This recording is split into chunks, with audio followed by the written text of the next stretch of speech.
Long before recorded history, Native Americans were the first to extract sweeteners from their natural environment. Nowadays, we call it maple sugaring. Joining me to talk about it is Dr. Lucy Lavin, Director of Research and Collections at the Institute for American Indian Studies. Welcome to Connecticut Style.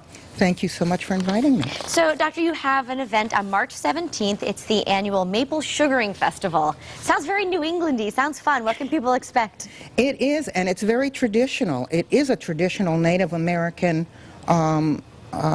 social and religious festival in their regular round of festivals.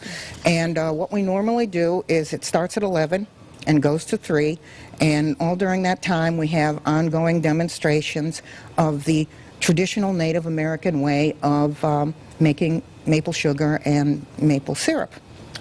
In the afternoon, we have a lot of children's activities.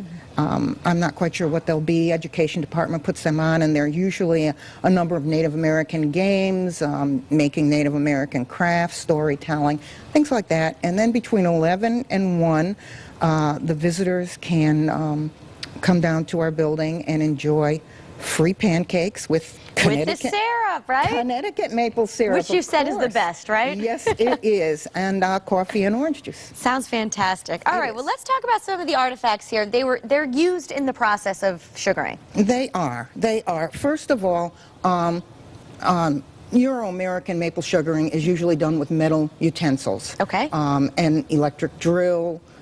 Metal spouts, metal pails. Native people did not. We didn't have that back then, right? They did not. They did not have metallurgy. So basically they were using stone and wood. And what they would do is take a stone axe like this, and they would make a V in the maple tree. Now that looks like it's been used. How old is that, do you think? The axe head is probably around 6,000, 4,000, maybe even older. Wow. It is an artifact, but of course the handle has been replicated because wood deteriorates very quickly in Connecticut archaeology sites.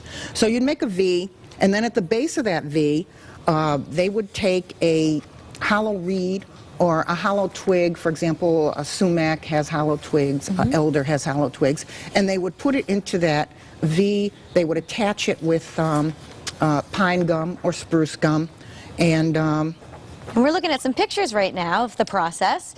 And you can see that they have these artifacts out there. That's right. And then they would put one of these birch bark containers under that spigot, and the maple sap would come down through that spigot and into a birch bark container such as this or that. And this is out here because this is a drill with a stone point, and if they had already made a tap hole in that maple tree that had healed over, then they would use the drill to just roughen up that tap hole and an olden day drill right there. Yes, and that is a real drill. Probably dates. Oh gosh, that looks like it probably dates to about 2,000 years ago. And what do we have over here? Well, what they do is, once they get the sap in here, they dump it into a large wooden trough, and I think it's in one of the photos you have there. It's actually a tree trunk that Native people have hollowed out.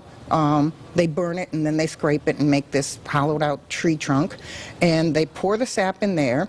Then they have a roaring fire going, which we will have out there, and there are hot rocks that you put into the fire.